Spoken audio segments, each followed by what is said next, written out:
The Islamic Republic of Iran, perhaps one of the most unknown countries in the Middle East, and also the archenemy of the West. A giant with more than 80 million inhabitants and, by land area, one of the 20 largest countries in the world. A country as big as it is surprising. In fact, it is possible that by the time you finish watching this video, your image of Iran, the land of the Ayatollahs, will have changed forever. Because although dominated by a rigid elite of clerics and old-fashioned, radical and fundamentalist jurists, the truth is that beneath the first layer of power, we find a completely different country, both socially and economically. Indeed, I would go so far as to say that were it not for the course set after the Islamic Revolution of 1979, today we would be looking at a superpower, an influential, wealthy and developed country that would almost certainly have been able to leave neighbouring Turkey far behind. Perhaps it would even have become a best friend of the West and therefore the BFF of the United States in the entire region. And no, I'm not exaggerating.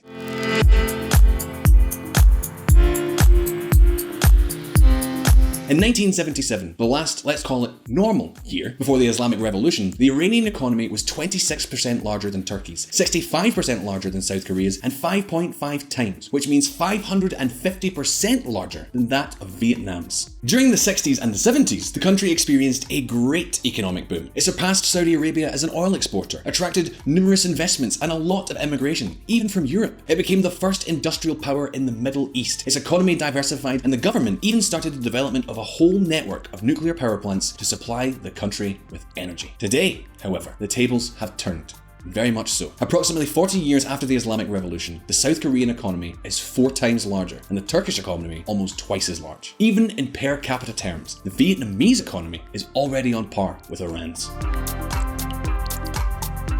In fact, as you can see in this chart, the Iranian economy began to collapse when the unrest that led to the Islamic Revolution broke out. And since then, the country has not managed to take off again.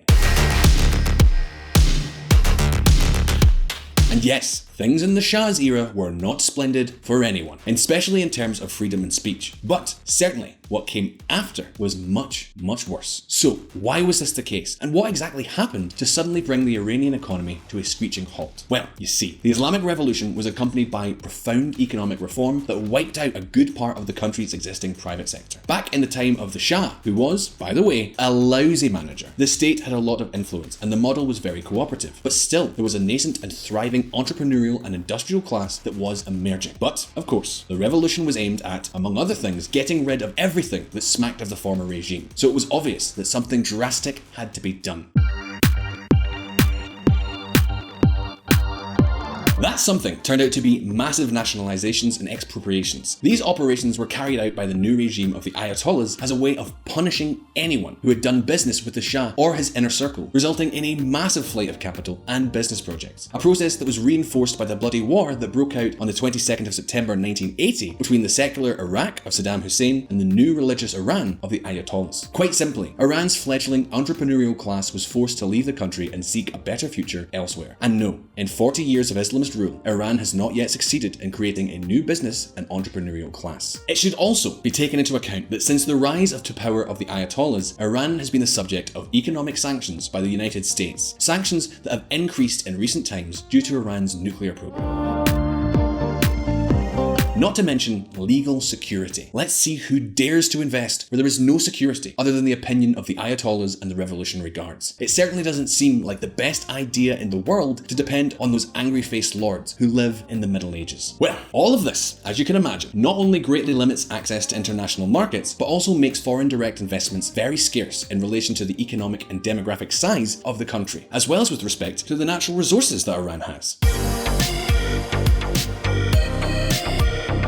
For example, the outcome of the latest sanctions imposed by the United States has been a drop in Iranian GDP of 6% in 2018 and 6.8% in 2019. We'll skip 2020 because obviously the pandemic has had much more serious effects. To put it in another perspective though, between 2018 and 2019, if we take into account world economic growth, the sanctions caused Iran's economy to suffer a gap of more than 22% compared to the global economy. That is the distance Iran lost, the real cost of the sanctions. And let's not forget that sanctions may be one more reason why Iran has not not taken off, but they're certainly not the main reason. The country is bogged down with problems derived from bad economic and social policies. Policies that have not allowed it to take advantage of its enormous potential. And yes, I did say potential, because Iran has many of the necessary foundations to become a prosperous and advanced country. And yes, this is VisualPolitik, and no, we have not lost our minds. Want to discover the other side of Iran that is never talked about? Of course you do, so check this out.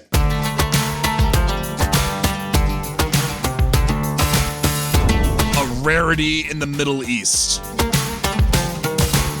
Iran is a country located in the Middle East and surrounded by countries that are very different from it. On the one hand, there is Turkey, an emerging Sunni power that is becoming a regional leader, and on the other hand, there are countries like Iraq, Afghanistan, and Pakistan, which are not exactly the most stable and secure places in the world. Iran is also the largest Shiite power in the Islamic world, and this is important since the two main branches of Islam, Sunni and Shia, have been at loggerheads for centuries, and, as you can imagine, this strongly influences relations with many of its neighbours. But wait a minute, because all of this is at the level of the state. At the societal level, there is another Iran, a country as different as it is unknown in most of the West.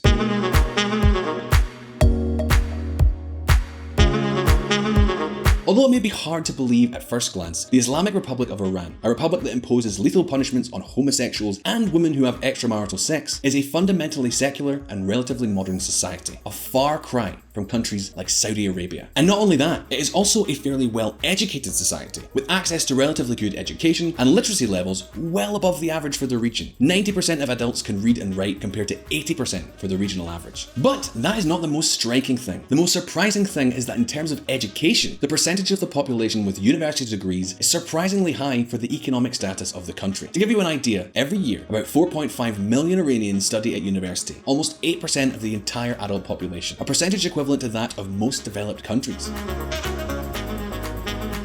And I'm sure at this point, many of you are thinking, how is this possible in an Islamic republic where women are supposedly relegated to the background?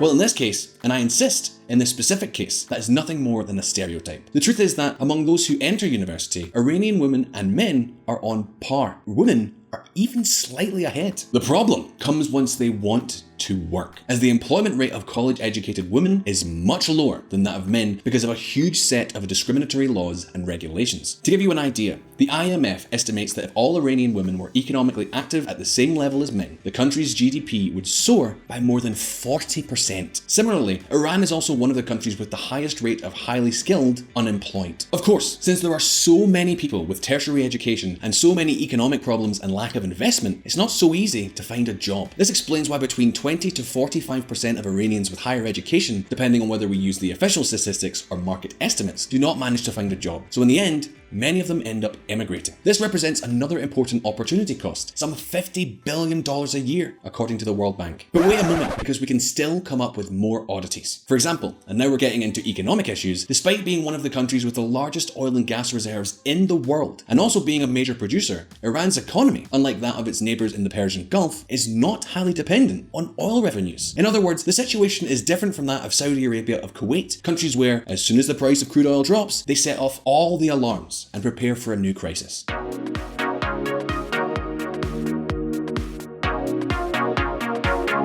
In this way, and in contrast to the regional trend, the Iranian economy is considered a highly diversified economy. For example, the oil sector accounts for only 18% of the country's GDP, compared to the United Arab Emirates, where it accounts for around 30%, or Saudi Arabia, where it accounts for 42% of the economy. All of this, despite the fact that Iran is estimated to hold 9% of the world's oil reserves and 16% of the world's gas reserves. And if we look at the structure of Iran's GDP, it is much more similar to that of a developed country than you might think. Thus, the service sector accounts for 45% of GDP, and if we add financial and professional services, that figure rises to 51%. Another example is agriculture. It only accounts for 8% of the economy, which, although is much higher than normal in a developed country, is on par with countries in advanced process of development.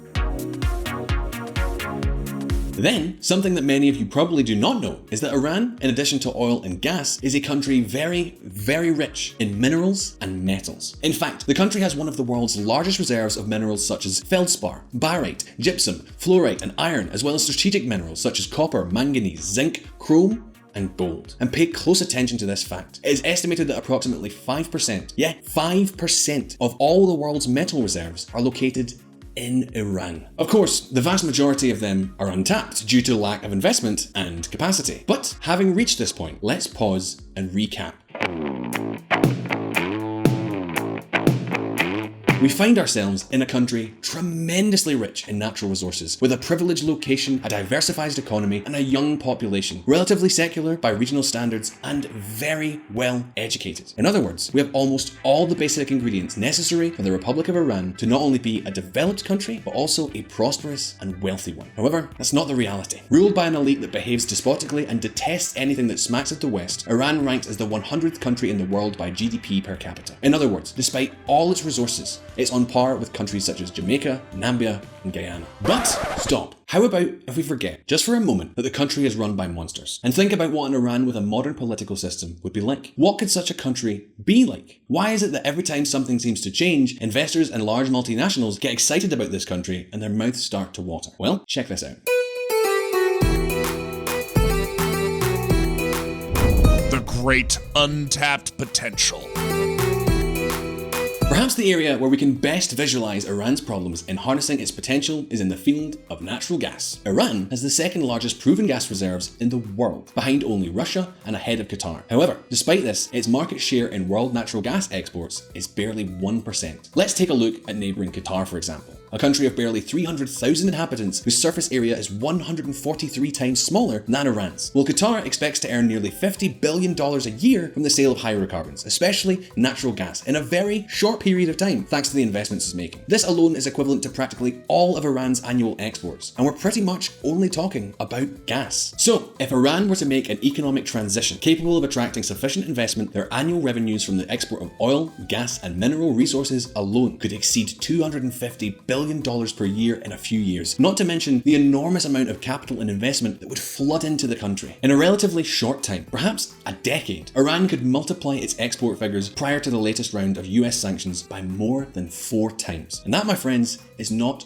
all.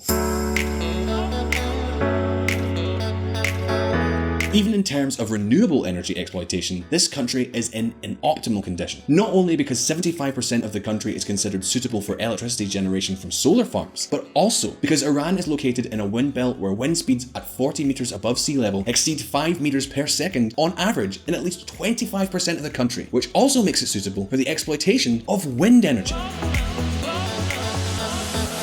In other words, if the political and economic model were to change, in a few years, Iran could be competing for the top places among the world's major energy powers. Iran would have an abundant supply of both fossil and very cheap renewable energy, and that, believe me, is a great competitive advantage. But it doesn't all hinge on natural resources. Thanks to its well-educated and very, very young population, 60% of Iranians are under 30 years old. The country could enjoy a huge demographic dividend. In other words, all of those investments could come at the best possible time, when the country has a young, educated population eager to engage in new business activities. And what's more, have you ever noticed the geographical location of the country? Iran is literally in the zone that connects the two greatest globes that represent the Asian market and the European market, a geostrategic point of immense value, both for the transit of passengers and goods, as well as for production. It's no coincidence that the country plays a key role in the Chinese government's Belt and Road Initiative. In a nutshell, any country can achieve growth, that is clear, but the curious thing about Iran is that it has already all the necessary ingredients to become a success story. Well, all except one, or perhaps the most important, the political and economic model. If the Islamic Revolution falls once and for all, and Iran opens up to the world, as the vast majority of Iranians wish, this country could become an economic star, with the capacity to multiply its economy by 3 to 4 times in relatively few years. There are few places in the world where the cost of a bad government and a bad system is as great as it is in Iran, a country that already has everything to be a star, but is nevertheless condemned to ostracism, decline, and lack of opportunities. The question we can ask ourselves is, will we soon see real changes in the land that was once the former Persian Empire? Will we see a counter-revolution capable of putting Iran on the road to economic stardom? Can anything be done to accelerate this change? Leave your answers for us in the comments, and if you found this video interesting, don't forget to subscribe and like VisualPolitik. All the best, and I'll see you next time. And if you want to learn more about politics and hear even more of my lovely voice, you can join us at Reconsider Media. We have a podcast at reconsidermedia.com/podcast. See you there.